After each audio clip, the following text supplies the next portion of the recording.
Welcome to the Young Crones Cafe, where you can get a magic brew full of all sorts of information, both witchy and practical. Grab a cup of coffee and join us.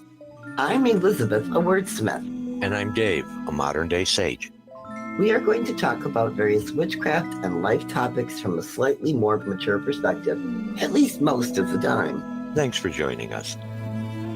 This is a little something extra from the Young Crones Cafe to get you through until our next episode. Today, I want to talk to you about finding the practice that's right for you. Now, this may be a little bit of a ramble because the only way I can describe all of this is to give you a little bit of my own history. I got clean and sober in 1992 and through a 12-step program began to search for a God of my understanding, which is a very important part of that process for me. I knew that I didn't want to go back to being a quote-unquote Christian, as I was raised in a Presbyterian church, where I had too many questions about if I'm made in God's image, why isn't God also female? And just didn't feel that that was right for me. When I married for the second time, my husband was a Muslim, and I learned to make salat, which is prayer, and 5 times a day. And I enjoyed the ritual of that. There are certain movements you do and certain words that you say, and it's very precise. And I enjoyed the ritual parts of that, but that really didn't work for me either.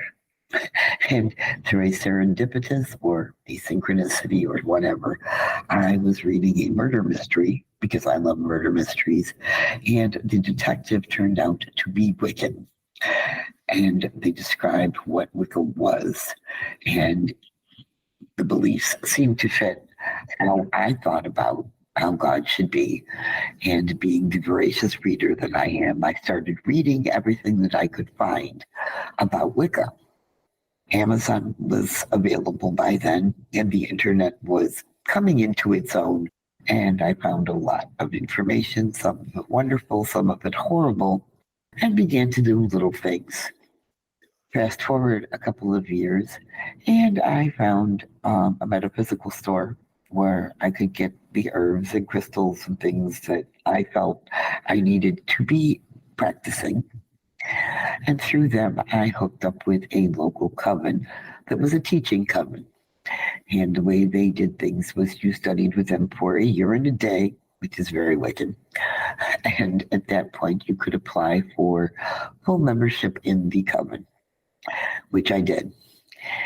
And they turned me down, not because I was an inadequate witch. That was how I felt at the time, but because they felt I could not devote the time and energy they felt was required to be a full practicing member of this group.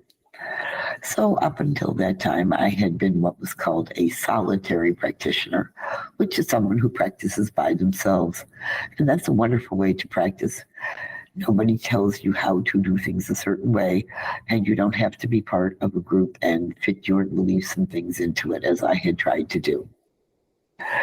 So after that experience, several members of that coven left the group because they did not feel that the way it was being practiced fulfilled them spiritually anymore, and they invited me to join them. And that's where I met Sue. This episode is also dedicated to her.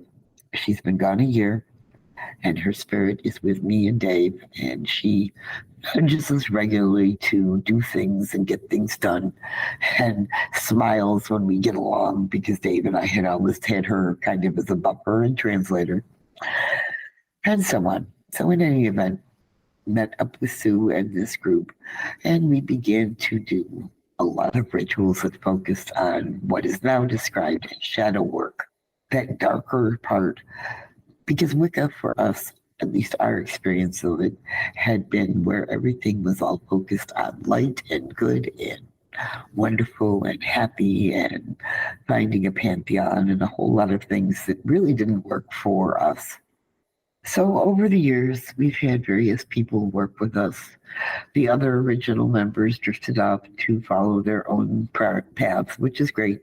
And Sue and I just kept practicing together. So now I wasn't a solitary, but part of a duo.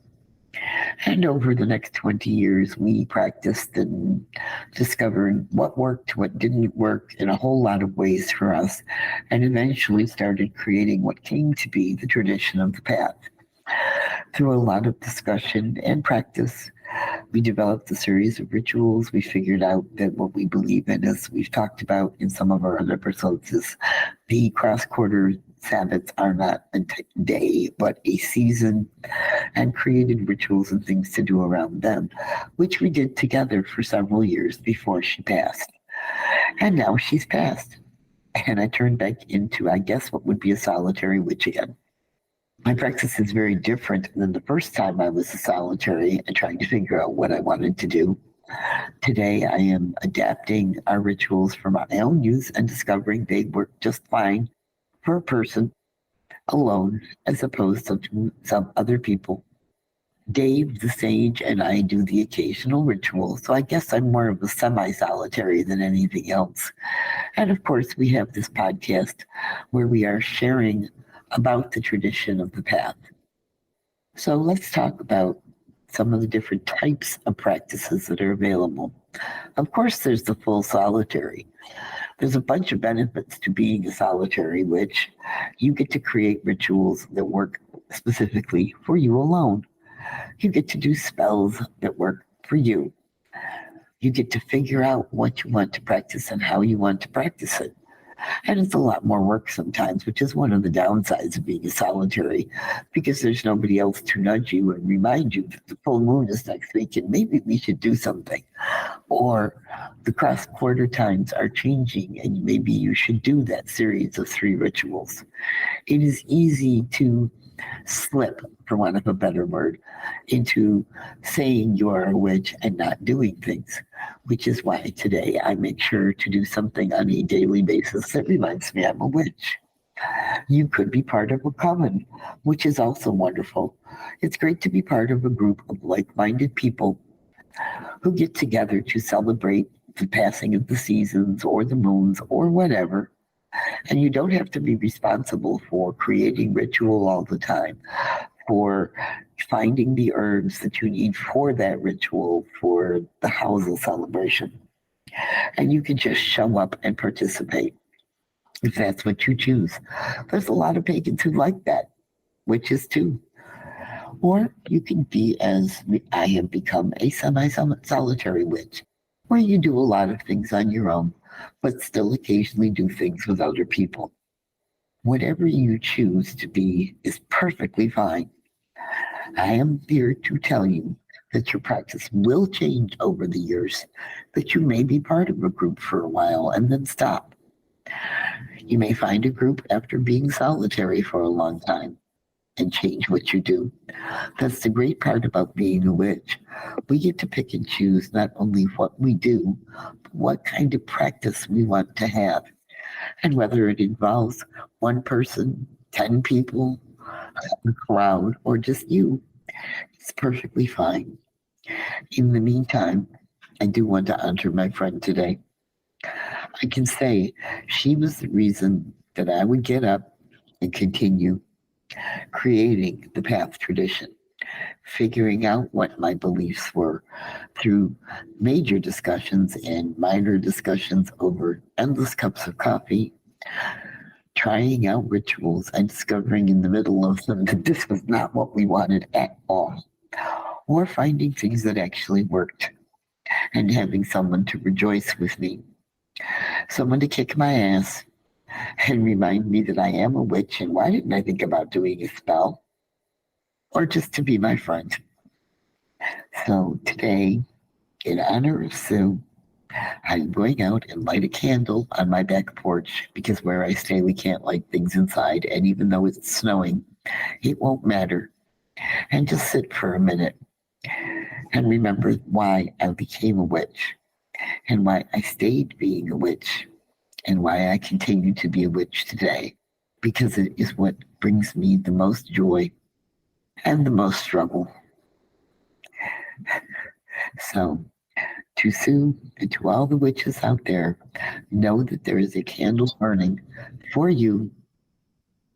and that you have a choice today about what you want to do and how you want to do it. So until our next regular episode, may you find mirth and reverence in all things. Well, it looks like the coffee cups are empty for this week. We hope you join us again next Tuesday, but you can find us at our website, 2youngcrones.com. That's the number 2, Young Crones. We'd love to have you join our growing online Discord community. Check out our new Patreon presence. Just look for Young Crones Cafe. Through Patreon, you'll be able to make it to our Discord. We are also Young Crones Cafe on Twitter and Facebook. Until then, remember, we are witches who work with energies to effect change. We are believers in both immanent and transcendent divine. We are celebrants of the passage of the solar and lunar cycles. We are hedge walkers who pass back and forth between the worlds of the magical and the mundane. We are seekers of knowledge. And we are walkers of a spiritual tradition we call the Path. So mote it be. So mote it be.